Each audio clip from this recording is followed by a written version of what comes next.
As strange as it might sound, a cult-like cabal of anarchist, transgender-activist computer nerds is already linked to 6 killings and 1 or 2 faked deaths clear across the United States.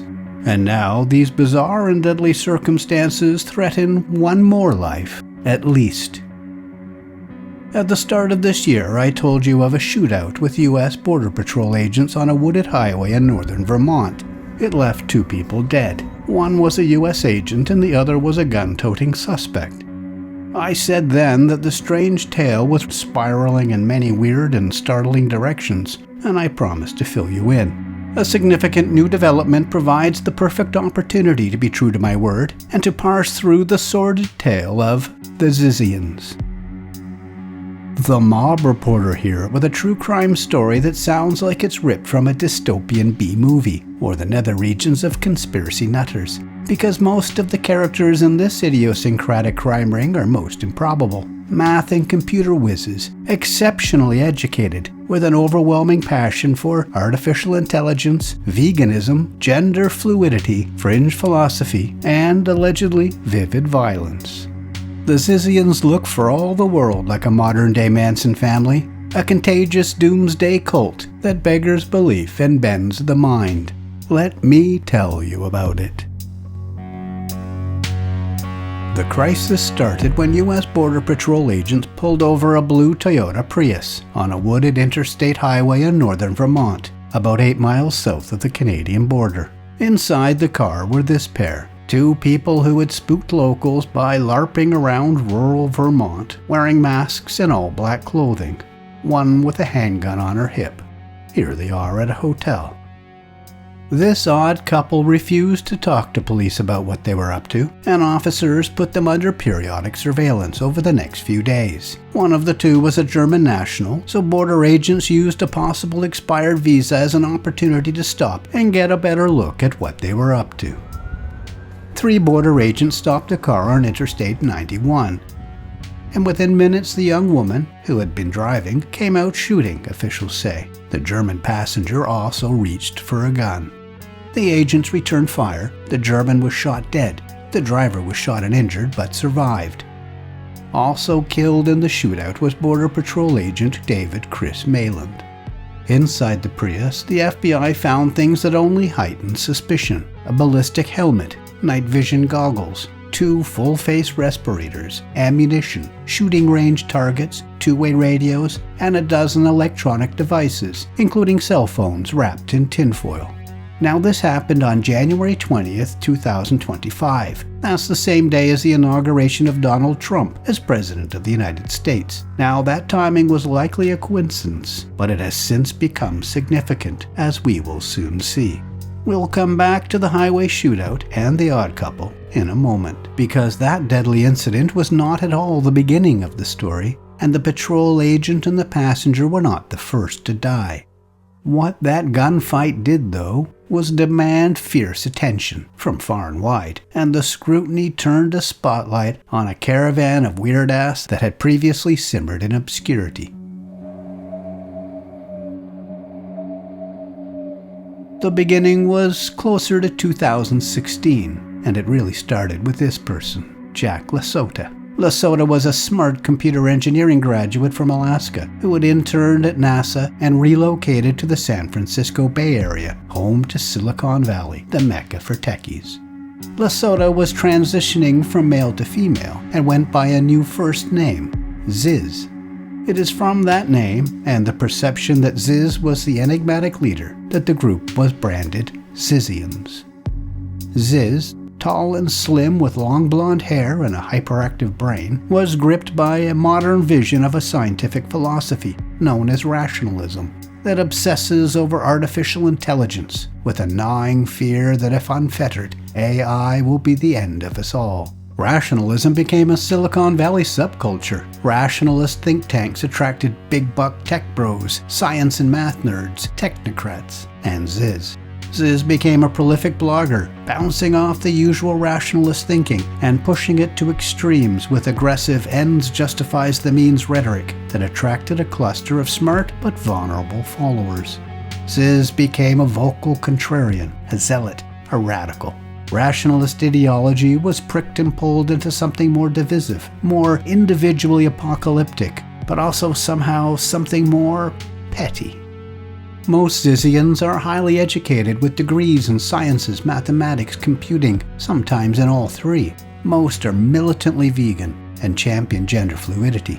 A one-time friend to some of the Zizians told me Ziz's group has a phenotype that tilts heavily to gender fluidity, but that it wasn't a prerequisite.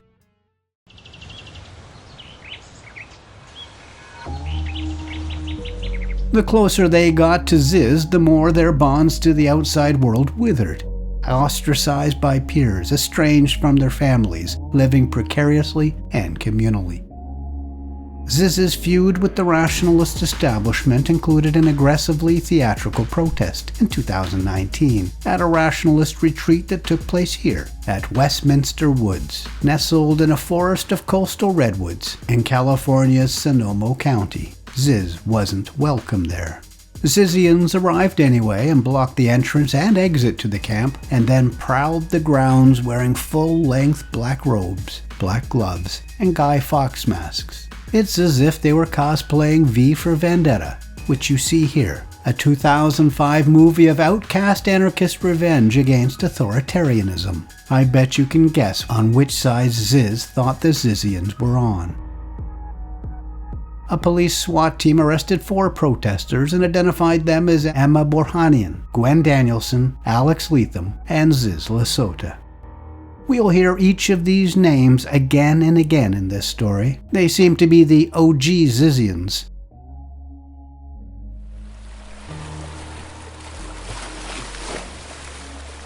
If all of this so far seems strange but essentially harmless, the stakes and dynamics were rapidly evolving.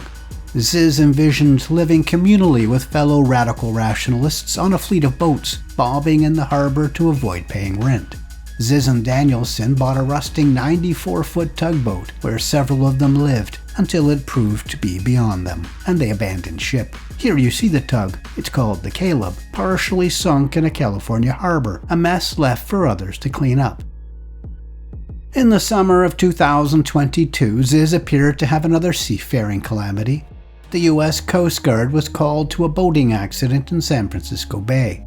Ziz's sister, and Emma Borhanian, one of the Zizians arrested in the Woodland protest, told the Coast Guard Ziz had fallen overboard. The Coast Guard did hours of extensive searching, crisscrossing back and forth near the Golden Gate Bridge, but Ziz's body was never found. Here is an obituary for Jack Lesota that ran in the Alaskan newspaper where his family lived. Ziz, though, wasn't dead. That Ziz had really faked the death was uncovered 3 months later in Vallejo, California, 30 miles north of San Francisco. You see, after the tugboat debacle, half a dozen Zizians had moved to live communally in vans and box trucks parked in a salvage yard owned by an elderly landlord named Curtis Lind. After some months of them not paying rent, Lind went to court to have them evicted. In November 2022, 2 days before that eviction was to take effect, Lind was attacked in his yard by the squatters, according to police. A witness said someone plunged a samurai sword clean through the landlord. He said he saw the sword sticking into Lind's back and saw it sticking a foot out his chest at the front. Lind reached for his gun and shot at his attackers. One person died there, but it wasn't Lind. That tough old guy. Impaled, battered, cut, stabbed, blinded in one eye, he made it out alive. It was a Zizian who died, a longtime acolyte who was with Ziz when they were arrested in the Woodland protest, and also had reported that Ziz had fallen overboard, Emma Borhanian. Police said Lind acted in self-defense and charged 2 other Zizians, Alex Leatham and Suri Dow, which seems to be a fake name. Like many of the others, Leatham had been a gifted math student. In this 2011 Facebook photo of Leatham, you can see a samurai sword tucked in the belt. I wonder if it's the same sword plunged into Lind's back. Having a sword as a youngster might not seem as odd when you learn that Leatham also spoke Elvish, the made-up language of the elves in Lord of the Rings. Importantly though, police found Ziz at the salvage yard on the day of the stabbing, using a fake name. By the time officers realized the duplicity, Ziz had already disappeared. Like the others, we'll come back to Lind in a moment. Sadly, his part of this wild story is not yet done.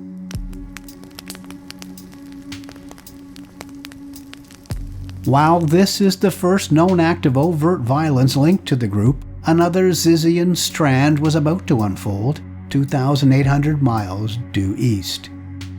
On January 2, 2023, 72-year-old Richard Zajko and his 69-year-old wife Rita were found dead in their large, stately home in Chester Heights, Pennsylvania, a borough of about 3,000 people west of Philadelphia.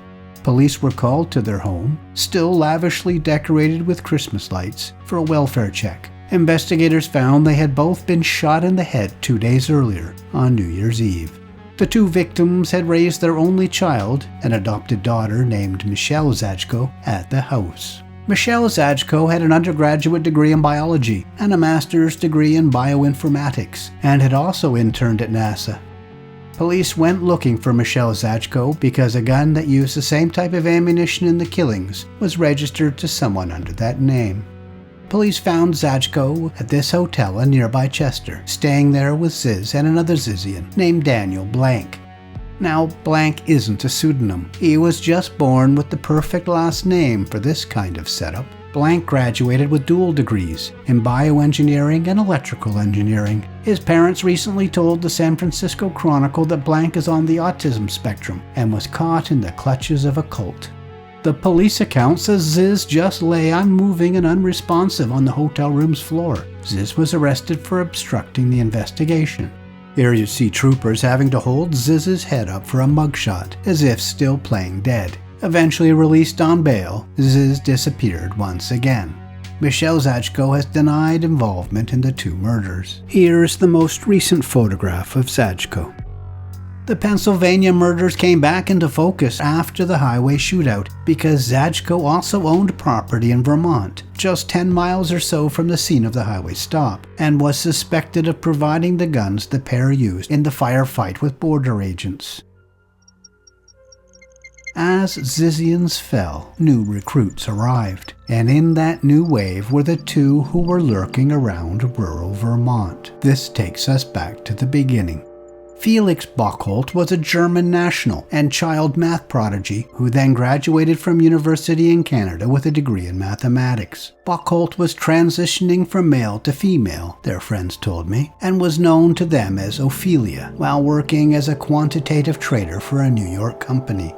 Bauckholt was interested in rationalism and veganism and attended rationalist events in New York while living in New Jersey around 2022. Once in Zizian thrall, though, Bauckholt moved to North Carolina, severed ties with other friends, and spending a chunk of their income to support indigent Zizians and their plans. Somewhere along the way, Bauckholt met Teresa Youngblut from Seattle, who was younger than most of the others. She was 21. Youngblut studied computer science at university and started using changing pronouns. Youngblut's parents had reported their daughter missing. Police found she wasn't lost, physically at least, but rejecting her family. 6 months later, Youngblut applied for a marriage license in a Seattle suburb, according to municipal records. Her fiancé was named Maximilian Bentley Schneider, 22, also from Washington State. Not long after that, though, Youngblut seemed to be spending more time with Bauckholt than with Schneider, having moved into a condo with Bauckholt in Chapel Hill, North Carolina. It is at this stage this messy story intersects with my original video, when Youngblut and Bauckholt started prowling around Vermont, ushering in another wave of violence and murder. On January 14, 2025, Youngblut and Bauckholt checked into a hotel in Lyndonville, Vermont.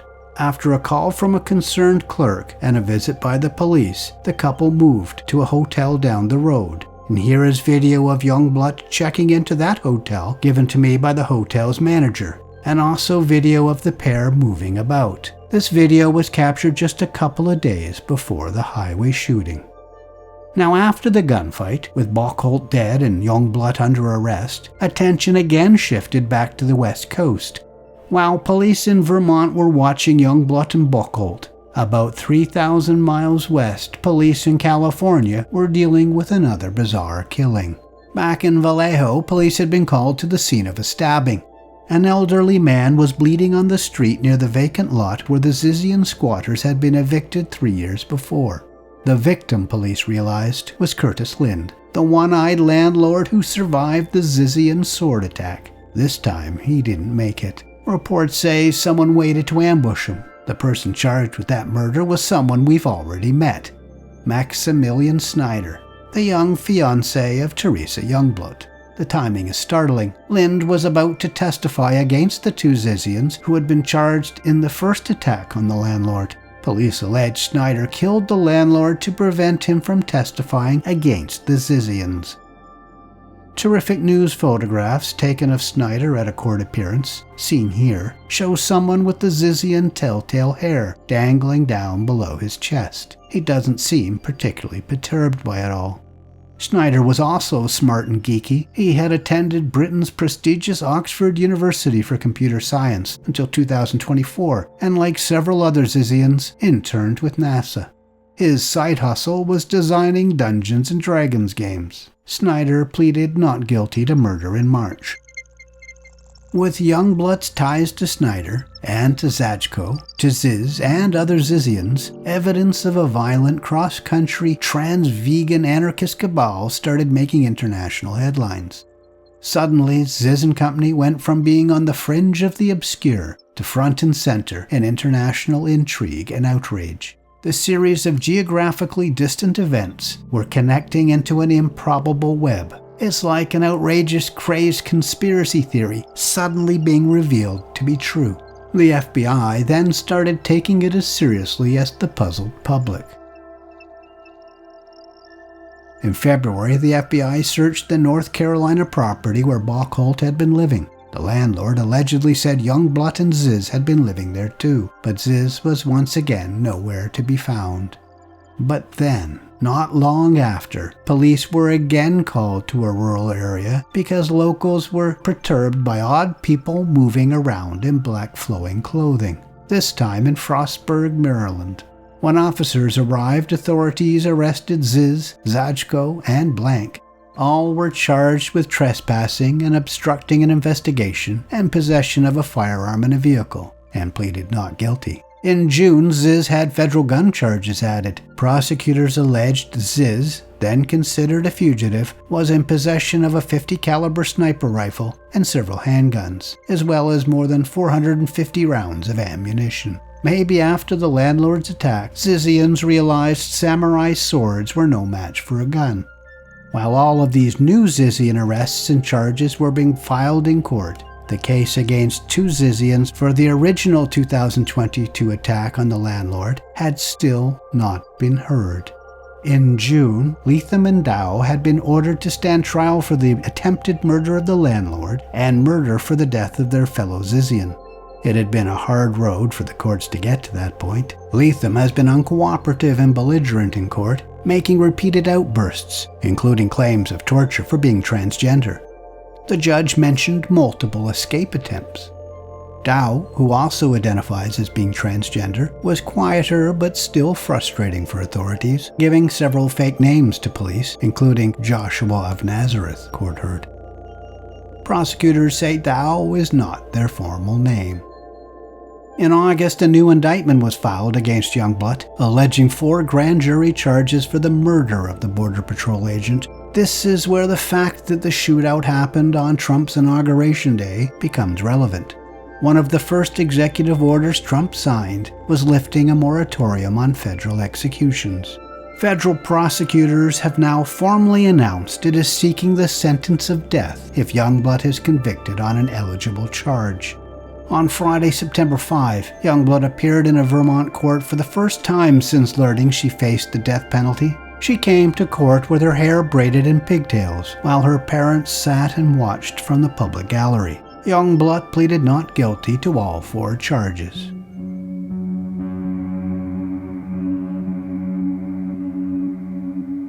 So where does this leave the Zizians? At last check, Ziz Lasota, Michelle Zajko, and Daniel Blank are behind bars waiting their joint trial in Maryland. Alex Leatham and Suri Dow are behind bars waiting trial in California. That's scheduled to begin in October. Similarly, Maximilian Snyder is in jail, facing a murder charge in California, accused of finishing off the landlord. He could face the death penalty too. Several Zizians are already dead. There's Emma Borhanian and Felix Bauckholt. Gwen Danielson was reported dead, but her parents say that's just not true in an interview with the San Francisco Chronicle. They say their child is in hiding. At least 2 other Zizians reportedly killed themselves before recent events, and others have disappeared. The bloodshed and their antisocial messaging, and seeming to form a cult-like criminal enterprise, force comparisons between the Zizians and the Manson family. The Mansons were a cult in the hippie era of the late 1960s that went on a crazed murder spree under the influence of Charles Manson. Both the Mansons and the Zizians started in the San Francisco Bay Area and attracted educated white young people to a countercultural collective where they became radicalized. Both Manson and Ziz preached of an approaching apocalypse, and both encouraged followers to take bold actions. The Manson family was seen as the dark side of the hippie message of peace and love from decades past. Perhaps in time the Zizians will be seen as the dark side of the technological and social zeitgeist of our modern world. Please tap the thanks button to leave me a tip for my no robot content, and give this video a like and leave a comment. That helps juice the algorithm, which helps me a lot. And please make sure you're subscribed to the Mob Reporter with notifications set to all. Thanks for watching to the end.